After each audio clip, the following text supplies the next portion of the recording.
Welcome back, everybody, to episode number 4 of Plumecast. If you guys are new here, this is my weekly podcast where I talk about some of the biggest hitting news items that have occurred in the video game industry. Stuff that either I didn't get to for my daily uploads or that I want to go more in depth with. And this week, like the last 3-4 weeks, has been crazy. So there's been legal stuff going on between Sony and Capcom, leaked documents. We are seeing Sony and Jim Ryan come out and kind of give more insight into the vision of Sony going forward this generation with the PS5. Game Pass's browser support is on its way, and a video that I had just put out yesterday talking about console wars and how they're essentially dead because of a deal that has been in the works for a while between Sony and Microsoft. We'll get into all of this as we go through this episode, but thank you for stopping by. If you guys are new here, make sure to hit that subscribe button. And if you're listening to this podcast on YouTube, it is also available on Spotify. The link will be in the description below. But before we jump into all the topics, I'm going to start something new this week. Something that if you guys watch my streams, you have been on my channel for a while, you'll know I enjoy beer, and every podcast I'm going to be drinking a beer. Just let you know what it is in case you guys out there enjoy beer. I'm sure a lot of you do. But today, during this episode, I am drinking a beer called Hobgoblin, and it is a ruby beer, and it has a pretty cool art on there. Well, I picked it up. Sometimes I just go to my beer store, pick up a bunch of different types of beers and try them out because I really do enjoy beer. You guys like beer? Let me know some of your favorites in the comments below. And on top of that, we all play games here, so I'll let you know what I'm playing. And I've been playing hard this week. I've already put in like 17, 18 hours into it. MLB The Show, as we know, dropped on Game Pass on April 20th. And man, is that a great game. It is such a great baseball game. I'm so happy that it's on Game Pass that I didn't have to spend the $100 to pick it up here in Canada. That would be after tax, of course. But it is such a fun game. I've been playing franchise. I made my own baseball team called the Plumes. Did custom jerseys and everything, and I'm working on making a custom stadium, which, by the way, building a custom stadium is a next generation exclusive feature that you get, and it's actually really cool how much you can do with building your stadium. Playing Road to the Show in there, and surprisingly, for me, I've been jumping into Diamond Dynasty and having a lot of fun. Because when it comes to those card collecting games in other sports games, I absolutely hate them. I think they've ruined sports games in the sense that those microtransactions are all these sports companies, EA Sports, focus on, and they don't focus on franchise. But the great thing about MLB, it has a deep franchise. And with Diamond Dynasty, it does not seem like you're going to have to spend that much money to have a great team. You're probably just going to be able to grind through all the game modes and get packs and stuff. You build your team, but it is a ton of fun. So that's been the main game that I have been playing this week. Now, with that stuff out of the way, again, let me know what you guys have been playing. I know Game Pass is such like a big service with so many different styles of games. It's always interesting to see what people check out. That's one of the coolest things because there's so much selection and so much variety that I love to see the different stuff that people are checking out. And hey, maybe I will go and check those games out at a certain point as well. But that's it for the intro. Let's jump into the first topic today. And I think this is the biggest hard-hitting topic of the week, the one that has created the most, I guess you could say, outrage out there on social media and within the console wars. And that is the Sony and Capcom deal when it comes to Resident Evil Village or Resident Evil 8. And as we know, this game comes out in May, and we've been getting some demos of it. But Sony has a marketing deal with Capcom for Resident Evil 8, and some documents got leaked showing off the deal itself. And there was some stuff in there that pissed a lot of people off, including myself, but not to the point where I was creating fake outrage about these things. I kind of understand why some of that stuff's in there from a business perspective. And we got some more clarity of the technical parity aspect within that deal. And we'll talk about that. But first of all, what happened was there was some stuff on Twitter that came out. Basically, last year, Capcom had a bunch of their servers or whatever hacked.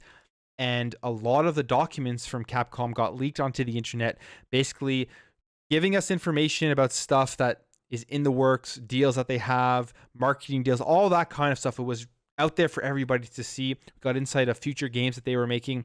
And I guess this is one of the documents that got leaked, and it's just coming to the forefront now. And this is the document stipulating the deal between Sony and Capcom when it comes to Resident Evil 8 and how they're going to be handling that deal with DLC, with marketing, and all that kind of stuff.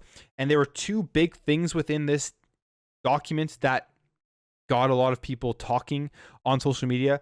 The first one was limiting the ability for Xbox to put Resident Evil 8 into Game Pass within the first year, meaning that Sony gets the first dibs if after that first year, April 2022, they're going to be able to choose if they want to put Resident Evil Village in a subscription service that they have. PlayStation Now, PlayStation Plus would be the main ones, unless they obviously create a different one. And they're not going to be able to do this with Xbox Game Pass. So that really pissed off a lot of people. And then the second one was the technical parity aspect of this deal, which was pretty much sounding like that the game was going to be held back and it was going to have to be on par with the PlayStation, and Capcom wouldn't be able to take advantage of the more powerful consoles, the more powerful PCs. It would have to run exactly how it was running on PlayStation. And that as well pissed off a lot of people. That was the clause in there that had me the most concerned out of those two things, because I was like, well, if you're putting in technical parity clauses to hold back a game, you're literally holding back video games from consumers and getting the most that we can out of these video games, and not allowing these developers to live up to what they could in creating a beautiful looking game and a beautiful running game. And that's really anti-consumer, and that is not a good thing. But it seems like a lot of people kind of jumped the gun on what that meant, because Hogue Law did a really good video talking about this and pretty much showing that these type of parity deals are in every contract out there, whether that's from Xbox, from Nintendo, from Sony, and that all it means is that you're going to not hold back the game and make sure that the game looks best, or not best is the wrong word, because then that would be the thing that pisses people off, but make sure that the game takes advantage of all the features within that console that they're doing a deal with. So they're doing a deal with the PlayStation 5, and basically what it means is that PlayStation 5 can support ray tracing. You can't put ray tracing onto the game on Xbox, not have it on the PlayStation 5. Pretty much the PlayStation 5 has to have all the features that other consoles can have, if that console can actually achieve those features. That's from what I understand now after watching Hogue Law's video on that. You should definitely check it out. It's an in-depth, objective view of to what's going on with this contract. And when you look at it from that standpoint, it doesn't seem like it's anything nefarious. It clears up what that means. And then he showed how these clauses are actually in other contracts. So for example, Xbox publishing contracts, they're actually in there as well. So it isn't as nefarious as a lot of people were outraging about when that first came out. And I was actually upset about that technical parity thing. And now I'm like, okay, once you look at it from an objective point of view, once you see what it actually means, once you get somebody who understands contracts, understands these laws to give their opinion as to whether this is a bad thing, whether this is a nefarious thing, whether Sony is spending money to literally hold back games on how they look and run on other consoles, you see that that really isn't the case. Now, one of the things with my video that I made about this is I talked about the two things. I talked about the subscription, Sony having the first dibs after a year to be able to put on PlayStation Now and PlayStation Plus, and this technical parity thing. And in my video, I said, with the subscription clause there, I don't like it at all. I think it's terrible. I think it sucks, because really, Xbox, if you're on Xbox, you're not going to get this game on Xbox Game Pass. It just isn't going to happen for at least a year, and maybe even longer, depending on whatever Sony does with their decision, I guess. I'm not 100% sure. But I said I didn't like it. It's not good for gamers, but I completely understand why Sony's doing this. Like, it's a business. Like, they're doing this because they need to make sure that they're able to compete with the subscription service of Xbox Game Pass that is doing so well right now and getting so much content on there. They need to put stuff in place like this so that if they decide that they want to expand their subscription services, if they decide that they want to add these games into PlayStation Now or PlayStation Plus, they have the ability to do that, and they're going to have an advantage with their subscriptions because of that clause. Now, one thing that Hogue Law did say, and I agree with, is that they're not going out there and they're not saying this game can't come out onto other platforms, which Sony does a lot with their exclusive deals. Like we're seeing this with Final Fantasy 16, and I think that's a lot worse than this subscription service clause that they have in their contract, because I absolutely hate timed exclusivity. I think it's just stupid. It is anti-consumer to the highest extent. It's business, however, I get that, but it is anti-consumer to the highest extent, where you're literally holding a game off of a platform by giving millions and millions of dollars just so other people can't experience it, and that you're hoping people come onto your platform, pay for your platform to play and access that game. And I hate that. I think it's one of the worst things within the video game industry. Everybody has done it at some point or another. Sony seems to be the one that does it more, especially now with Xbox Game Pass. Is kind of like the thing that they have to do in order to get that third-party competition, that third-party exclusivity on their console. But this specific subscription services clause within this contract, it sucks. I hate it, but I understand why they're doing it. Here's the thing, though.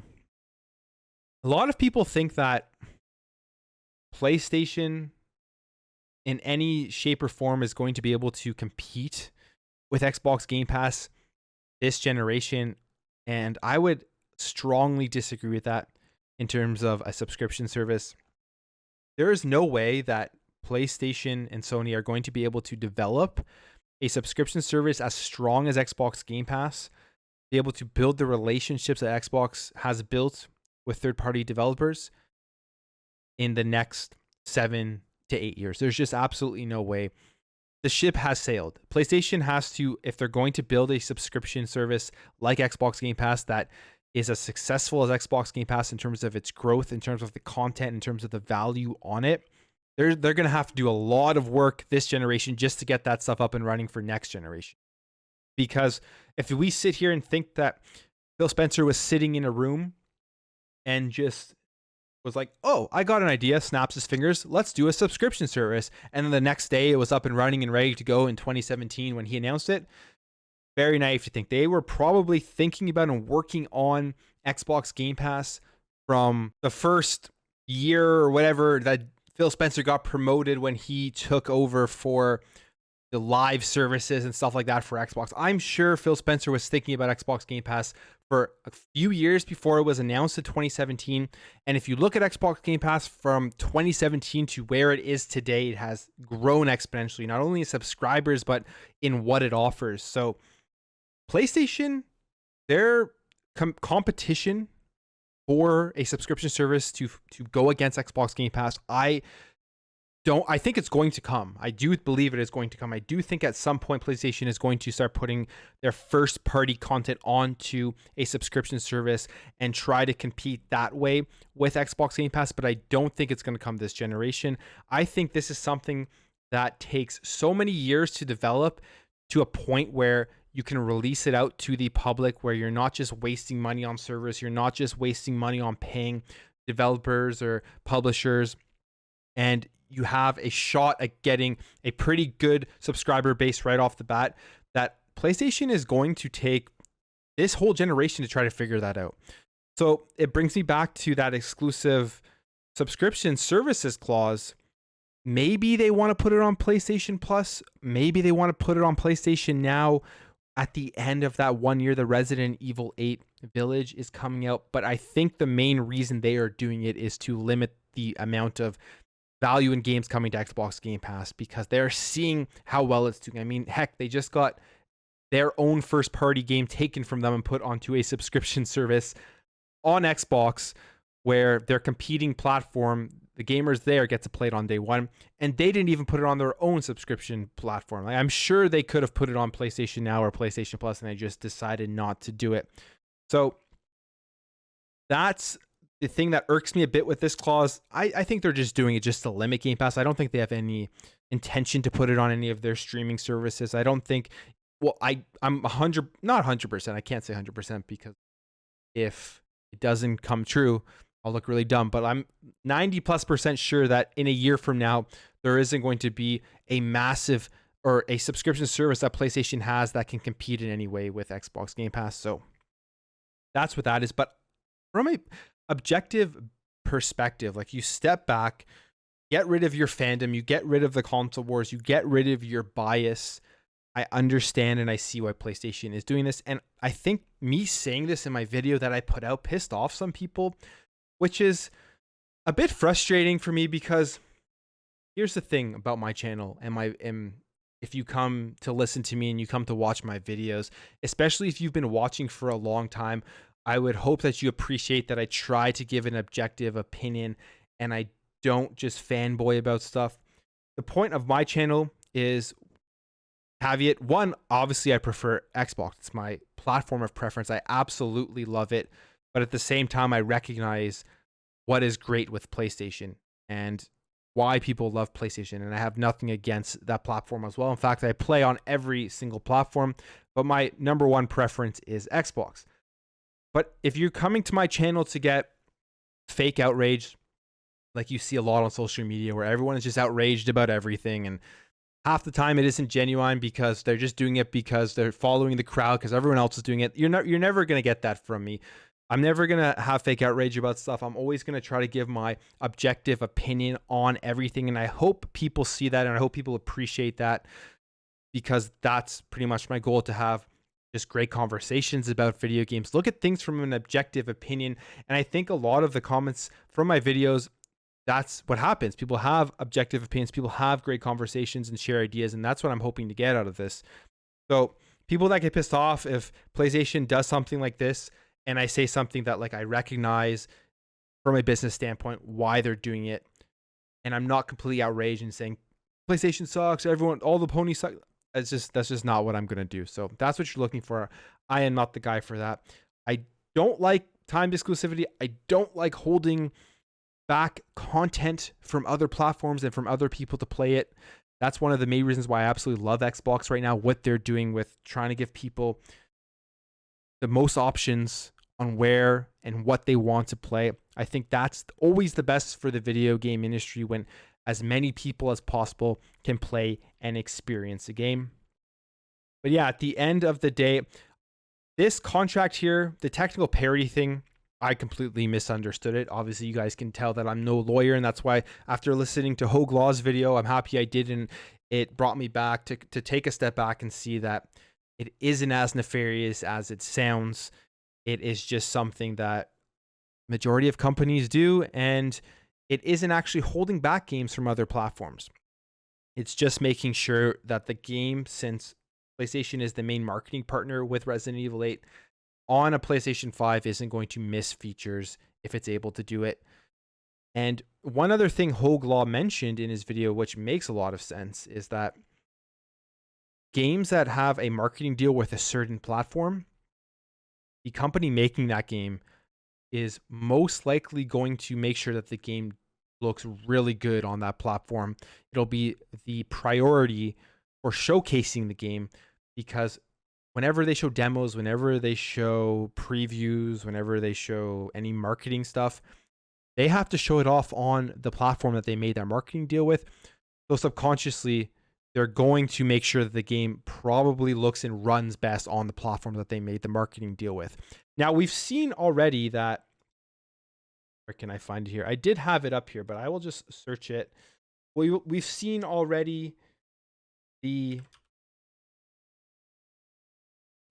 specs of Resident Evil 8 and how they're identical across all platforms, across Xbox Series X and PlayStation. Well, I guess all similar platforms. So Series X and PlayStation 5. So I have it up here. PlayStation 5 is 4K 60, and with ray tracing turned on, it's 4K 45. Then you got the Series X 4K 60, exact same with ray tracing turned on, 4K 45. Then you have the Series S at 1440p 45 and with ray tracing turned on 1440p 30. So the PS5 and the Xbox Series X are on par in frame rate and in resolution, which people are saying it's only like that because of the technical parity thing.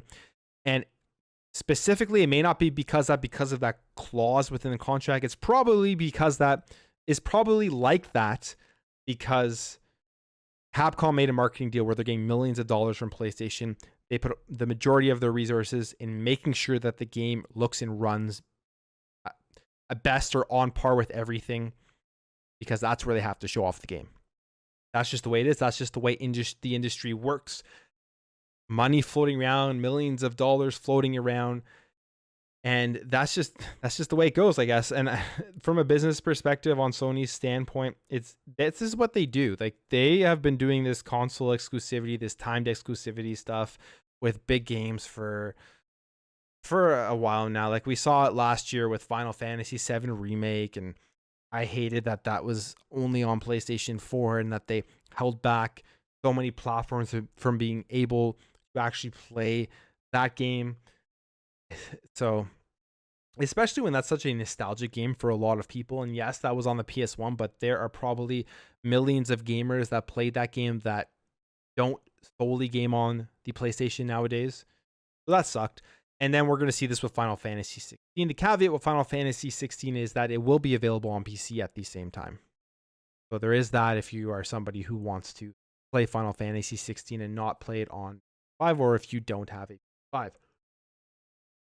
I would love to see all timed exclusivity. I would love to see all timed exclusivity stuff fade away. I hate it. It's one of the things I dislike the most within the gaming industry, but here's where we are. From a business perspective, PlayStation has to do something to counter Game Pass, because it's not going to be a subscription service that gives as much value as Game Pass this generation. I just don't see it happening. But that's it for that. So the next thing I want to move on here, I guess, kind of stays in line with these companies competing, and it is Sony's Microsoft Azure-powered cloud service will be PlayStation exclusive. And seeing this article, I found this really, really interesting for a couple of reasons. So in 2019, Microsoft and Sony entered into a strategic cloud partnership. So Sony is using the Azure-powered cloud technology for whatever cloud services that they're going to want to do with PlayStation going forward. And just recently, Jim Ryan had an interview with Nikkei. And in this interview, he said that Sony is still conversing with Microsoft regarding exchanging ideas, which include some very interesting stuff. And that sentence alone is a sentence by itself that clearly shows console wars are literally figments of fanboy imaginations. As much as people on PlayStation want to hate people on Xbox and people on Xbox want to hate people on Sony, the fact of the matter is both companies are working together in some form. And all of these major companies today are working together in some form. So console wars are not a thing. They're a thing of the past. They all work together in, like I said, in some way, and fighting, going to people on social media, going to other YouTube channels and being toxic and telling people that because they play on PlayStation, they suck. It's literally a big, big waste of time that makes no sense, especially when you see stuff like this. So going on, Jim Ryan continues to talk about this, and he talks about the cloud, and he kind of confirms what I'm thinking about PlayStation not going to have a real competing service to Game Pass this generation. He says here that we could conceivably use the cloud for our technical infrastructure, but the cloud gaming experience we're offering will be unique and only on PlayStation. Then he was asked about his outlook on cloud technology and how this is going to affect Sony's strategy going forward with their traditional hardware strategy, where they put out a console, they lock people into that console with exclusive content, And he says here, at the end of the cycle, the cloud may play some role. I'm more optimistic about the future than I was a year ago. And if you ask me, reading in between the lines, he is saying, we are going to do lots of work this generation to continue with our strategy, but at the same time, we are going to be developing a major Xbox Game Pass competitor throughout this generation. So by the time the PlayStation 6 launches, it's going to start coming into its own so that we can fully compete with Xbox Game Pass. That's the way I see it. And I could be wrong on that, but that is what I see when I read into this. And there was a lot of stuff that previously came out about Jim Ryan not wanting to take risk, the Jason Schreier article and everything like that. We've beaten that so many times. We don't need to talk about the article again, but basically it's Sony continuing with their strategy that makes them millions and millions and millions of dollars. Every time they put out a first party Sony game, people rush out and buy it at full price. And it's a strategy that works for them. And it's a strategy that's going to continue to work this generation. It will be very interesting to see how well Returnal sells, because Returnal isn't coming from a major studio from Sony. And it looks really cool. It looks awesome. The previews are making it seem like it is going to be a very good game. But it's full price. It's a $70 game in the United States. So I guess it's even more now than it was last generation, because it was $60 in the United States last generation. In Canada, it's $90 before tax. Nuts. I'm not picking up day one. I definitely am going to wait till that game drops in price to, at the very least, half price. But I have a hunch that that game is going to sell very well. It's going to do very good. And since PlayStation 5 has already sold so many units, they're going to make a lot of money, which is going to reinforce their strategy. So if you're somebody out there that's pissed off at this strategy, it's not going to change anytime soon until people stop running out and buying their games full price on day one. Until that happens, they're going to continue to do it. But with that being said, Sony and Microsoft work together. They literally have a contract to use the Azure cloud services. Yet there's console wars going on. It makes absolutely no sense to me. Yes, I prefer Xbox, but I don't take part in the console wars. I just like to talk about the great stuff Xbox is doing, because they've been doing a ton of great stuff. And that's how it should be. People should be not wasting time fighting people and literally just spend their time playing the stuff they love and talking about the stuff they love.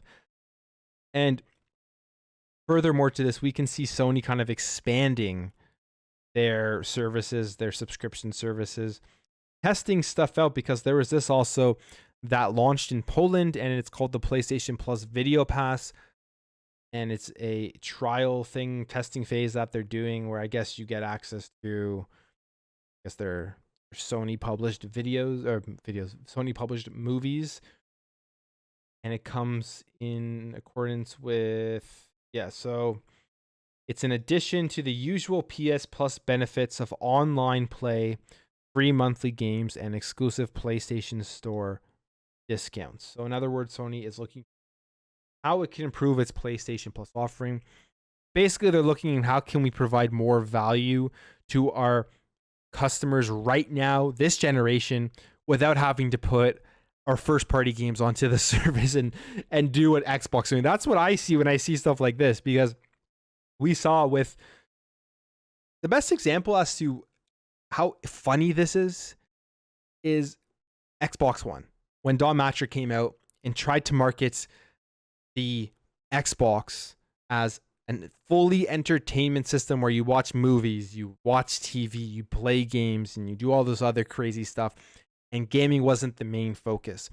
We're seeing Jim Ryan and Sony kind of trying to do the same thing here, and I think they're doing this because they want to add value to their subscription services today, but they know that this generation, they are not going to be able to compete with Xbox Game Pass.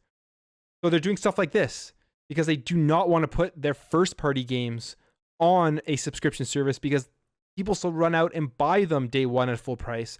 So they're going to do a bunch of stuff in order to try and compete now, and then build up a competitor for the next generation. I know I've said that like 5 times already, but that's exactly what I see happening when I see stuff like this.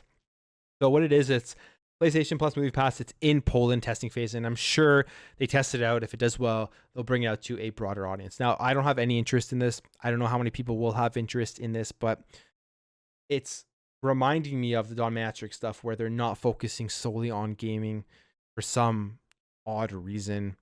Who knows? But it's an interesting take if people will use this.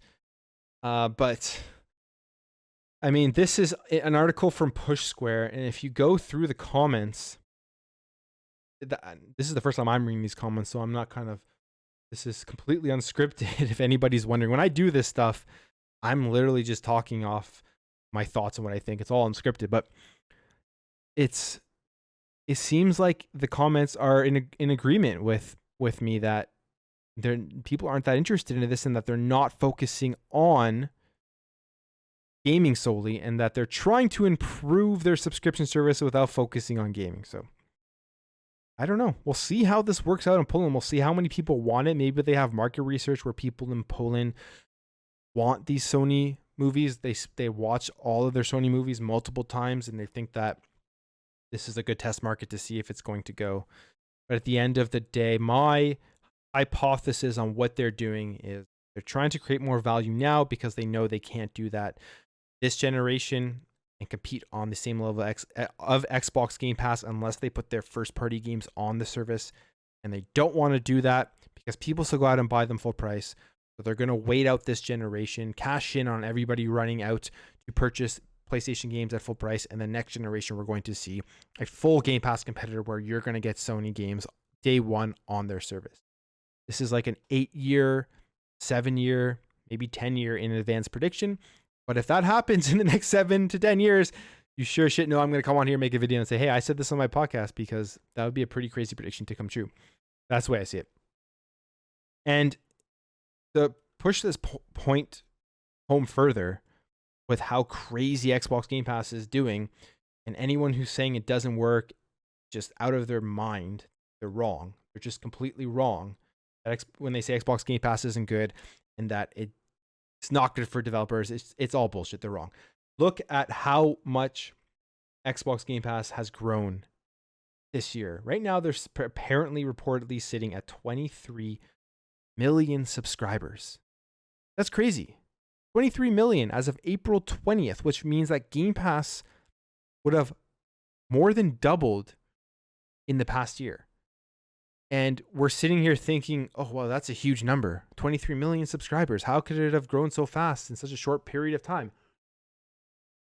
When the reality is that's just the beginning. Imagine when the first party games start dropping day one. Imagine when the Bethesda games start dropping day one. Even think short term. When Halo Infinite comes out, even though the multiplayer is free to play, there are going to be a lot of people signing up just to play that on Game Pass, whether it's on PC or whether it's on console, to play the campaign. And then imagine at E3, they say Starfield is coming out this fall. They do that Fallout announcement like they did with Fallout 4, where they showed Fallout at E3 and then it came out in the fall. Imagine they do that with Starfield.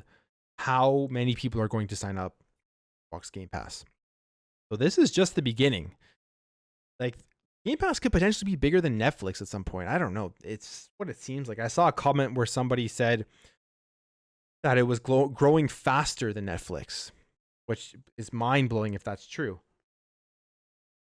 So Game Pass is the real deal. It's the future of gaming in terms of subscription services for gaming and in terms of cloud gaming. We've seen, this is a perfect caveat to the next topic, but we've seen this that just came out this week, and that is that Xbox Cloud Gaming for Windows 10 PC and Apple phones and tablets begin a limited beta for the Xbox Game Pass Ultimate members. So they're testing it out to certain people, and once it gets tested, once they make sure that it works well, they'll roll it out to everybody. So it's a huge thing because, as we know, Microsoft, Phil Spencer, tried to put a native Xbox Game Pass app on iOS, and Apple, being Apple, said no. we can't have that because we can't make sure that every single game in there follows our guidelines and all that crap. So they're like, okay, well then we'll create a workaround solution because more than 50% of the market in North America uses an Apple device. And once those people can start tapping into Xbox Game Pass, yeah, there are going to be a lot of people signing up to Xbox Game Pass to play games on their iPhone or on their iPad or on their MacBook through Safari. And then on top of that, not only have they developed a solution for Safari, they're also developing a solution for Windows 10 PC browsers. So it's Edge browser, I believe, right? That they're doing it on. Yeah. And so I was wrong. It's Edge, Google Chrome, and Google Chrome. So whether you have Edge or Google Chrome, which pretty much means no matter what device you have, no matter how powerful your computer is, you're going to be able to access and play AAA third-party games through Xbox Game Pass, which is crazy to think about where we are with gaming, with technology in this day and age. And that alone is going to skyrocket the amount of subscribers to Xbox Game Pass. So there's no end in sight. It is the biggest thing in gaming right now. It is the biggest, how should I say this without, I don't want to say threat, but I guess I have to. I guess that's the word to use. It's the biggest threat right now, I'd say, to competitors and what they're going to do to try to get in on this subscription craze with how fast Game Pass is growing.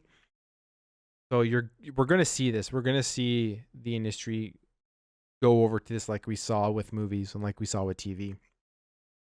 And whether you're a fan of it or not, it's just the way it's going. It's just the way that technology is going. And I have to say, I am a fan of Game Pass, like huge fan of it, that I'm okay with it.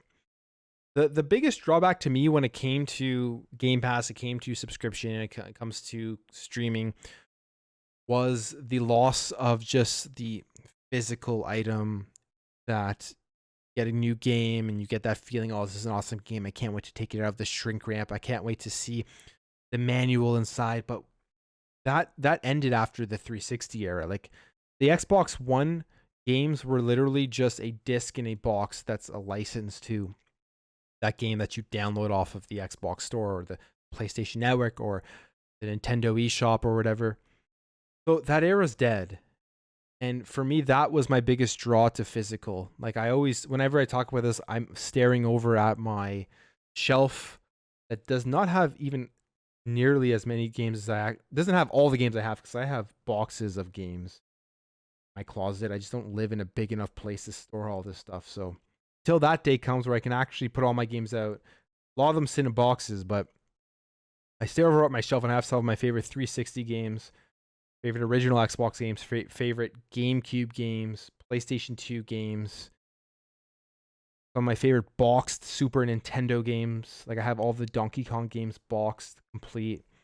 And I sit and I look at that and I think that's why I love physical, because you got an item when you opened it up, you were given a manual, you were given extras, you were given stuff to really get you excited about the physical copy of that game. And that's gone. That's been gone since the PlayStation 4 and the Xbox One era. So I don't even care about the physical stuff anymore. I'm not going to go out and start collecting Xbox One games physically or start collecting Xbox Series X and PS5 games physically. It just doesn't make any sense. So I'm happy with the direction that gaming is going, giving gamers more value, spending less money, and allowing us to play wherever we want to play, which is the biggest thing as to why I love Xbox, is that they are giving the most amount of gamers choice and they're not locking people away from games. And that's what everyone, no matter what side of the aisle you're on, you should be celebrating or at least wanting from the platform that you play on. But yeah, that's pretty much it for this topic. I mean, I kind of covered off two there with the Azure stuff and then the browser implementation of Safari, Chrome, and Edge. I'm not involved in this thing yet. I haven't gotten the invite, which sucks. I got to continue to do, I guess, the insider question, so I start getting more invites to do these insider things, because I would love to make videos just kind of showing them off for the people out there that don't have it. But I'm sure a lot of people in my comments have access to this already. And if you do, let me know how it's going.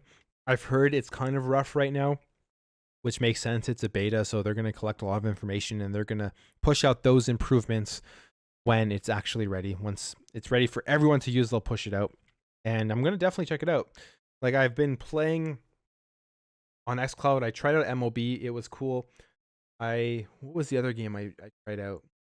I tried out another game. I forget. But I was playing with the touch controls on it, and I was surprised at how the touch controls actually semi-functionable while using xCloud, because I hate touch controls, but they did a pretty good job at it. And I don't think I'll ever use it. It's not something I'll use consistently, but it's pretty neat how they were able to add that in to their streaming service. So on to the last few topics here for this week's show, and the rest of this is going to be a bunch of PlayStation, Sony stuff that came out that's interesting. If you're not into Sony, I still think it's interesting to talk about, because it does kind of give us insight as to the industry, where it's going. And there has been like no Sony news since the release of the PlayStation 5. So it's good we got a little bit more. And this all really is coming from that interview with Jim Ryan and Nikkei. And the first one here is that PS Now is going to support 1080p, which I guess for people who are on PS Now is a big thing. And they had announced they were working on this like 2 years ago, but it's now finally coming. And it just shows furthermore that the future of gaming really is streaming and subscription, because we are seeing that now it has 1080p, and xCloud is also working on supporting 1080p. And then you have Amazon's Luna, which is 1080p, and you have Google's Stadia Pro, which I believe, supports 4K HDR, which is crazy to think about for a streaming service. But they're doing these little things now, which leads back to my last point, that they're doing these little things like testing out their video pass, finally delivering on that promise of getting 1080p onto PlayStation Now, to try to improve the value of their current subscription services, so they don't have to add in their first party stuff right away this generation. And that's just a little thing. But on top of that, Jim Ryan, he kind of clarified what they're doing with this generation in terms of their exclusivity and how many games they're going to have. Because with that Jason Schreier article that came out, it really created a lot of anger amongst fans, not of Sony fans specifically, because people were thinking that they were only going to focus on their golden goose studios, if I can say it like that, and then release those big first party games. And that was it. And they were going to take risks on releasing new content or trying to get new content for. And it seems like that isn't fully the case, because in that interview with Nikkei, he says here, "We have been quietly but steadily investing in high quality games for PlayStation, and we will make sure that the PS5 generation will have more dedicated software than ever before."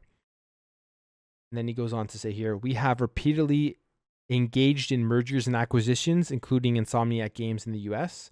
We will not rule out that option in the future." And there's obviously evidence of that. So we have Returnal coming out.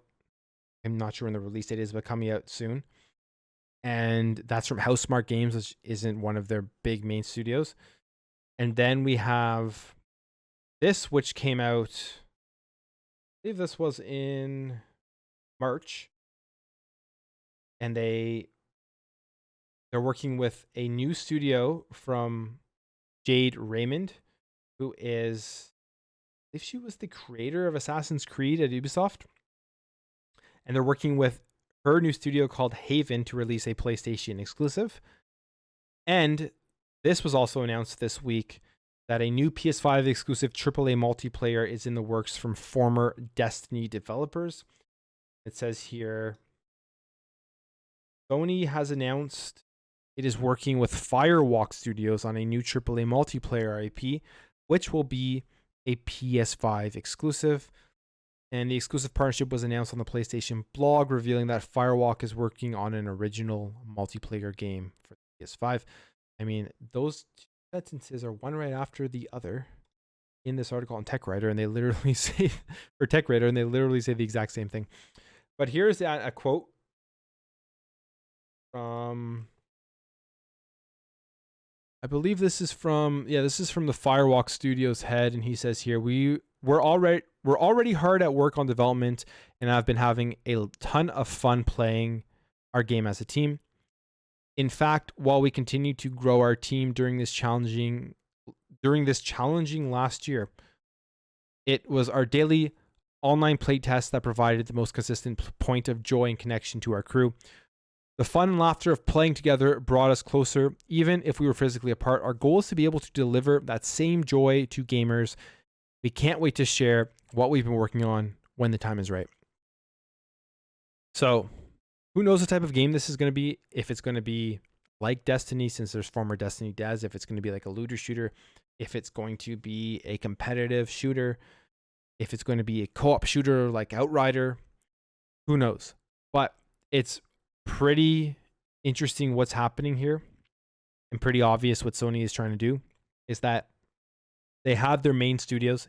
Although Jim Ryan said here that they're not ruling out mergers and acquisitions, and hey, they may acquire a major studio this generation to prepare for next generation, like Xbox did with the Xbox One preparing for this generation. But what they're doing is they're going out and they are creating deals with these smaller studios to create exclusive games for PlayStation instead of trying to develop brand new IPs in-house. And in-house, they're going to just continue to double down on their IPs that will sell like crazy no matter what. Uncharted, Last of Us, Horizon, Spider-Man, God of War, etc. And that's what they're going to mainly focus on with their in-house studios this generation. But they know that that's not enough. That's not going to be enough for 7, 8, 9, 10 years of the PlayStation 5. So what I think it looks like they're doing is that they're going to continue to try to make these exclusive publishing agreements with these smaller studios who are going to create more new, unique content, and they're going to support them. And hey, that could be a strategy that works. That could create some really interesting, unique games. I mean, like I said, Returnal looks like a really cool game. And if it wasn't $100 after tax here in Canada, I would pick that game up and try it out for sure. But where I think they may lose a lot of people with this strategy by kind of being stubborn and not putting their first-party games on a subscription service, because they know that their fans believe, I mean, they have good reason to believe it, because I've said this before, I'll say it again, and this may piss people off who don't want me to be objective, but PlayStation makes high-quality games. Their first-party games are very high-quality, high production value, and they're good games to the people that enjoy them. And that's just the truth. But they know that their fans are going to run out and buy those games day one no matter what. Like, they could release anything from those big studios, and their fans are running out and buying that day one. With these smaller games, they got to have a good outing off the bat in order for people to, I guess, well, not even. I think, actually, I take that back. I think if it's an exclusive PlayStation game and it has that PlayStation Studios publishing on it, I think their fans will still run out no matter what and buy it, even if it's bad, even if it's a game that doesn't do well, even if it's a failure, they'll still run out and buy it. So that's what they're doing. That's the draw for these studios, I believe, to want to make an exclusive game for PlayStation. And I think that's PlayStation's strategy throughout this generation. We're going to see more of these smaller studios entering into agreements to release those PlayStation exclusives, and then PlayStation can put all their resources and focus solely on their major hitters, their main line games. So it'll be interesting to see what happens going forward, which leads me to these upcoming press conferences and E3. So this is a rumor that came out. It was from Clobro, kind of talking about some of the stuff that Xbox is going to be showing off at E3. And it looks like from the rumor, Forza Horizon 5, Halo Infinite, Starfield, and Age of Empires 4 are going to be there. Now, obviously, Halo Infinite is not surprising. Starfield, I am not that surprised. I really think this is going to be a game they show off and then release in the fall. Forza Horizon 5, we saw this come from Jeff Grubb a while ago, that he said that that game was in the works and be a perfect time to show it off at E3. And then Age of Empires 4. And this show for Xbox is going to be a major show for a lot of people. I mean, they have to show off some stuff, not because they haven't released a first-party game yet on the Series X, because, I mean, there's still so much content out there. If you're playing on the Series X, I guarantee you, most people aren't there twiddling their thumbs thinking, oh, I have nothing to play. When is the next first-party game coming out? Because there's so much to play on Game Pass, especially with all that third-party stuff dropping on day one. But just to build up that hype or meet that expectation that they have been building from the release of the Series X all the way through these last couple of months with the amount of news coming out, people are sitting and waiting and just wanting to explode with like joy and happiness about stuff coming out from Xbox, from their first party studios, and they just want to see more stuff. And I think that they will show off a lot of games. I hope that they show off Halo Infinite in the sense that they show off like a deep dive into the multiplayer, and then maybe some footage of like exploring the world in the single player. I really hope that's like my main thing I'm looking for at this E3 is more Halo Infinite stuff and just showing the difference between where it was when they showed it off at that first conference that got a lot of hate on the way that it looked and the improvements that they've made on the graphics. And then I hope there's some surprises in there. I hope there are some big Game Pass announcements. There are some announcements from Bethesda that we did not see coming, that games that are coming out sooner rather than later. And then I hope they go over some of the stuff that's on this list here. Like, we look at the list of upcoming Xbox games that we haven't heard much about. So the Gunk, I would love to see the Gunk again at E3. I would love to see Hellblade 2, but I don't think they're going to show Hellblade 2. Or they may have a little snippet about it, but I don't think it's ready from how crazy they're going on the graphics. I don't know if this game is going to be ready to show off at E3. And I think for Hellblade 2, it's a game that when they show off that first, or I guess they've already done like a graphical trailer sort of thing. When they show off gameplay of it, it has to be top notch. It has to be graphically insane because it's one of the things that they are talking about. One of the things that they are really pushing and how good Hellblade 2 is going to look. But I think they're going to wait until that game is like very polished before they show off any gameplay. I don't think they're going to give us anything yet. And this is another game that I would love to see more about, and it's Everwild. And this is because it's a game that it's coming from Rare. Rare makes some, I mean, we've seen Sea of Thieves and how that's taken off, and I'm surprised how well Sea of Thieves has done. Because when I first played it, I was just like, okay, this is kind of bare, but it's really grown. And then Everwild, this is a game where people are saying that this is a game that we've never experienced before. It's a different idea. It's a unique thing. So I would love to see what this game is all about. Maybe even just get a little bit more information. Even if there isn't any gameplay there, just talk about it and give us some more insight as to what Everwild is and what it's all about. And there was another game. Oh, there's a ton of rumors, but like if there's some acquisitions, like if there's a Kojima thing that's actually happening, I would love to get more information on that. And there's just so much stuff. I've made videos on like rumors of there's a connected game, a connected world game, which sounds like an MMO that apparently is close to being coming out that was talked about on Windows Central. I think Miles talked about it or something. Maybe they'll show off whatever that is.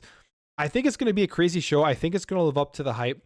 And as we go through these next couple of weeks leading up, because we're almost in May now, leading up to June when they showed off, I think we're going to get a lot more leaks as to what's coming out. It always happens. it kind of annoys me. I'd rather go into E3 blind and then just be surprised about everything that they show off. But we'll probably get more leaks, more rumors. I will talk about them. I will make videos about them if they do come out. And we'll have to see. But it's a very exciting time. This is the most excited I think I've been for video games and for Xbox in a very, very long time. Like, I'm pumped for E3. I'm going to be streaming it, so make sure to tune in on that. And then I think about, since PlayStation is not at E3, what are they going to do? They're going to do their state of play, obviously. But what are they going to show? Are they waiting to drop God of War, which they said was apparently coming out in 2021, at their E3 style state of play, and then say it's going to come out in the fall? I don't think it's going to happen, but hey, that would be something that would be a big bombshell for a lot of people. And then maybe they're going to show off the next Horizon game and whatever other surprises they have in store. I have no idea. That's the thing. When you think about what's coming out for PlayStation this year, you got Returnal, you have Ratchet and Clank. Don't know what's coming down the line the rest of the year. They've been silent on a bunch of stuff, but I think that state of play that they have during and around the E3 time will be pretty interesting. Will be good. I think they'll show off a lot of surprises that people are waiting for, or they got nothing in the works, and we'll have to wait and see what happens. But it's going to be a fun time. I'm excited for E3. And yeah, I'm going to end it on that. I'm going to end the show there. A lot of topics to digest, but there's a lot going on in the video game world right now, and this has been some of the most heavy news driven times that I can remember.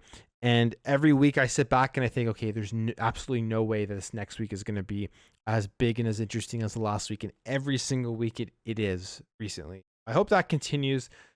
If you guys are new here to the podcast, please consider subscribing if you enjoyed it. Please consider supporting the channel, hitting that like, hitting the subscribe. And if you really enjoy the work that I do and you've listened to this all the way to the end, consider hitting that join button. It's $1 a month. You get some emojis and everything, but obviously no obligation to do that if you don't want to. And just want to end off by saying I really appreciate all the support you guys have been giving me, especially on these podcasts. I put my first podcast out 3 weeks ago, and every podcast has been getting great listening, great viewership. So I really appreciate the support, and I'm happy you guys like this weekly podcast that I do, as well as the videos that I do. I have a lot of fun doing it. And yeah, that's going to be it for me. Episode 4 of the Plumecast. I will catch you guys next week after probably another crazy week of news. Again, thank you for watching. Thank you for your support. I'll see you guys later.